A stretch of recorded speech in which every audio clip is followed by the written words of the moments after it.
বিশ্বকাপ ফুটবল উপলক্ষে বাংলা টেলিগ্রাফের বিশেষ আয়োজন স্কিনো বাংলা টেলিগ্রাফ বিশ্বকাপ কুইজ। কুইজে অংশ নিন, সঠিক উত্তর দিন আর জিতে নিন আকর্ষণীয় পুরস্কার।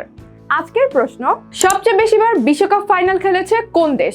প্রশ্নটি আবারও বলছি, সবচেয়ে বেশিবার বিশ্বকাপ ফাইনাল খেলেছে কোন দেশ? 1 ব্রাজিল, 2 তুরস্ক, 3 জার্মানি এবং 4 ইতালি। আপনার উত্তর জানাতে হবে বাংলা টেলিগ্রাফের ফেসবুক পেজের পিন করা পোস্টে। লিংকটি পাবেন এই ভিডিওর কমেন্ট সেকশনে। কুইজের বিস্তারিত নিয়মাবলী পিন পোস্টেই পাবেন। তবে আরেকটি গুরুত্বপূর্ণ বিষয় মনে রাখবেন, একজন অংশগ্রহণকারী একটি ফেসবুক অ্যাকাউন্ট থেকে মাত্র একবারই উত্তর দিতে পারবেন। উত্তর দেওয়ার পর তার এডিট করা যাবে না। এডিট করলে সেই উত্তর বাতিল বলে গণ্য হবে। প্রতি পর্বে সঠিক উত্তরদাতাদের মধ্য থেকে লটারির মাধ্যমে নির্বাচিত একজন বিজয়ী পাবেন স্কিনোর সৌজন্যে আকর্ষণীয় গিফট হ্যাম্পার। তাহলে আর দেরি কেন, এখনই অংশ নিন, সঠিক উত্তর দিন আর বিশ্বকাপের আনন্দে মেতে উঠুন বাংলা টেলিগ্রাফ ও স্কিনোর সঙ্গে।